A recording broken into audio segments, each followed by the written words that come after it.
एटवेट town में दोस्तों आपका स्वागत है। दोस्तों आज हम जानेंगे आईवी फ्लूइड इंटालाइट के बारे में कि जो इंटालाइट है ये पशुओं में कौन-कौन सी बीमारियों में, कौन सी कंडीशन में इसको चढ़ाया जा सकता है और ये प्रेगनेंसी सेफ़ है या नहीं है।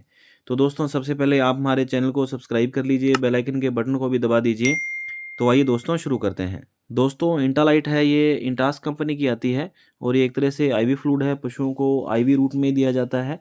और ये दूसरा क्या है कि इसके अंदर जहाँ तक साल्ट की बात करें भी इसके अंदर होता क्या है, तो इसके अंदर एसेंशियल मिनरल होते हैं और साथ में डेक्सट्रोज़ होता है और इसमें डेक्सट्रोज़ की मात्रा बहुत अच्छी है, तो इसलिए क्या है कि इसका रिज़ल्ट बहुत अच्छा रहता है। अगर दोस्तों 100 ml इंटालाइट की बात करें तो 100 ml की इंटालाइट में अपने को क्या-क्या साल्ट मिलते हैं, तो डेक्सट्रोज़ तो इसके अंदर होता है, पर 100 ml अगर फ्लूइड है तो उसके अंदर क्या-क्या मिलता है? इसके अंदर अपने को डेक्सट्रोज़ मिलेगा 20 ग्राम, सोडियम क्लोराइड है वो 0.600 ग्राम मिलेगा और पोटेशियम क्लोराइड है वो अपने को 0.040 ग्राम अपने को मिलेगा और कैल्शियम क्लोराइड है वो अपने को 0.027 ग्राम मिलेगा और सोडियम लैक्ट्रेट है वो क्या है 0.312 ग्राम इसके अंदर मिलेगा 100 ml के हिसाब से।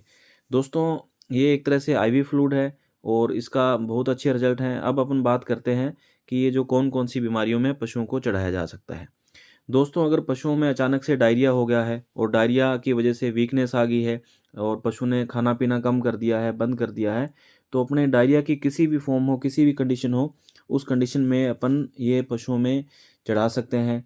और अगर जानवर किसी तरह से स्ट्रेस में आ गया है, स्ट्रेस की कंडीशन हो गई है, तो वहाँ पे अपन चढ़ा सकते हैं। एक तरह से डिहाइड्रेट हो गया है जानवर, डिहाइड्रेशन की कंडीशन हो गई है, तो डिहाइड्रेशन की कंडीशन में भी चढ़ा सकते हैं। गर्मियों में जानवर ज़्यादातर स्ट्रेस में आ जाते हैं तो वहाँ पे भी अपन इसको चढ़ा सकते हैं। खाना-पीना बंद है तो वहाँ पे अपन ये आईवी फ्लूइड है पशुओं में दे सकते हैं। अगर गाय भैंसें कभी-कभी बैठ जाती है, डाउनर काऊ सिंड्रोम हो जाता है, तो डाउनर काऊ सिंड्रोम की कंडीशन में भी अपन ये जो फ्लूइड है पशुओं में चढ़ा सकते हैं। वीकनेस है, वीकनेस पशु में चाहे किसी भी प्रकार की वीकनेस है, तो उसमें चढ़ा सकते हैं। चाहे वो एनीमिया की वजह से वीकनेस आ गई है, तो वहाँ पे भी अपन क्या है कि ये जो फ्लूइड है गाय भैंस में अपन जानवरों में चढ़ा सकते हैं। कभी-कभी पशुओं के अंदर क्या है कि शुगर लेवल डाउन हो जाता है, तो शुगर लेवल जो डाउन हो जाता है, जो हाइपोग्लाइसीमिया हो जाता है, तो उस कंडीशन में भी चढ़ा सकते हैं। पशुओं को मिल्क फ़ीवर है, मिल्क फ़ीवर होने के बाद क्या है कि शुगर लेवल जो मिल्क फ़ीवर जब होता है, तो कभी-कभी शुगर लेवल डाउन हो जाता है, जहाँ से सस्पेक्टेड मिल्क फ़ीवर होता है, तो वहाँ पे भी अपन इसको दे सकते हैं। पशुओं के ब्याने के बाद क्या है कि कीटोसिस हो जाता है जिसमें जो पशु है जो दाना-बाँटा बंद कर देता है और खाली जो सूखा चारा वो खाता रहता है, तो उस कंडीशन में अपन कीटोसिस की कंडीशन में भी पशुओं में चढ़ा सकते हैं। सेप्टिसीमिया है, सेप्टिसीमिया की कंडीशन है जिसके अंदर सेप्टिसीमिया की वजह से शरीर पे काफ़ी नेगेटिव इफ़ेक्ट्स पड़ते हैं, तो वहाँ पे भी अपन जो इंटालाइट है ये अपन जो आईवी फ्लूइड है चढ़ा सकते हैं पशुओं में।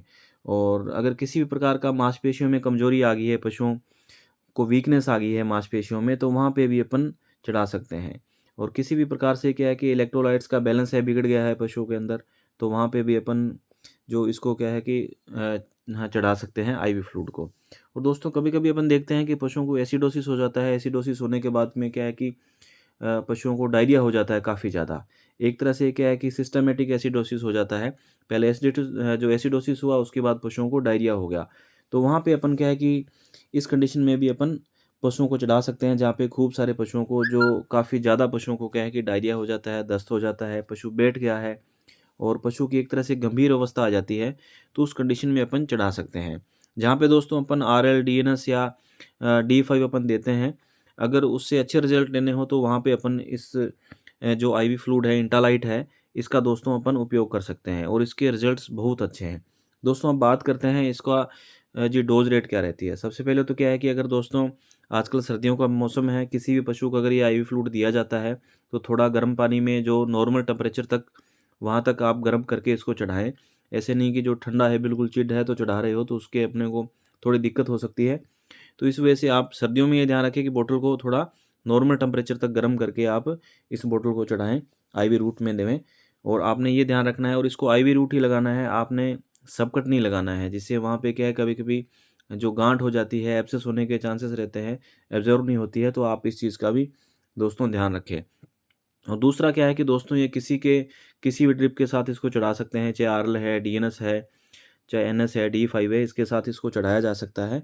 और साथ में क्या है कि दोस्तों ये जो ड्रिप चढ़ाते वक़्त क्या आप कि इसके साथ अपन इंजेक्शन भी मिक्स कर सकते हैं, पर इंजेक्शन की जो क्वांटिटी है वो एक सीमित मात्रा में रखनी है, क्योंकि ये जो ड्रिप है, ये काफ़ी थोड़ी थिक होती है, थोड़ी गाढ़ी होती है एक तरह से, तो इसके अंदर क्या है कि इंजेक्शन की मात्रा थोड़ी अपने को कम रखनी होती है। तो इस वजह से क्या है कि अपने को इस बात का भी ध्यान रखना होगा। अब दोस्तों बात करते हैं इसकी डोज़ रेट की, कि बड़े जानवरों में इसको अपन कितनी डोज़ में, कितनी मात्रा में दे सकते हैं, छोटे एनिमल्स है वहाँ कितनी मात्रा में दे सकते हैं। दोस्तों अगर बड़े एनिमल है तो वहाँ पे अपन 500 एमएल से लेके 2 लीटर तक अपन इस ड्रिप को आईवी फ्लूइड अपन चढ़ा सकते हैं। जहाँ पे लगता है कि 500 एमएल इसके लिए सफिशिएंट है, 500 एमएल में जानवर तैयार हो सकता है, तो वहाँ पे अपन ये दे सकते हैं। जहाँ पे अपने को लगता है कि 2 लीटर तक इसको देने की ज़रूरत है, तो 2 लीटर तक भी अपन इसको चढ़ा सकते हैं बड़े एनिमल्स में।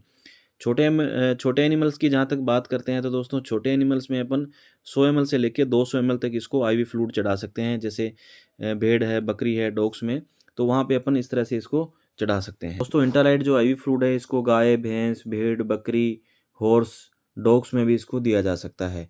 और दोस्तों ये जो ड्रिप है, आप जब भी आप ये खाली वेटरनरियन के लिए जानकारी है, जो प्रैक्टिशनर भाई है उनके लिए है।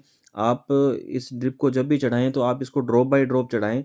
आप एकदम से इसको पूरा जो स्पीड में ना चढ़ाएँ, फ्लो में ना चढ़ाएँ, इसलिए आप इस बात का ध्यान रखें कि आप इसको ड्रॉप बाय ड्रॉप ही चढ़ाएँ। और दूसरा क्या है कि दोस्तों ये जो ड्रिप है, प्रेगनेंसी सेफ़ है। अगर प्रेग्नेंट एनिमल है, उसको किसी भी तरह की, इस तरह की जो मैंने बताई है उस तरह की कंडीशन हो जाती है, तो वहाँ पे भी दोस्तों इसको चढ़ा सकते हैं। प्रेगनेंसी सेफ़ है, कोई भी किसी तरह का साइड इफ़ेक्ट नहीं है प्रेगनेंसी में। दूसरा क्या है कि इसको कम तापमान में भी चढ़ाया जा सकता है। जहाँ पे आपको लगता है कि टेम्परेचर लो हो गया है, तो दोस्तों वहाँ पे भी इस ड्रिप को चढ़ाया जा सकता है। जहाँ पे लगता है कि टेम्परेचर हाई हो गया है किसी वजह से, और वहाँ पे अपने को इस ड्रिप जो इंटालाइट देने की नीड है, ज़रूरत है, तो वहाँ पे भी अपन पशुओं को आईवी फ्लूइड चढ़ा सकते हैं।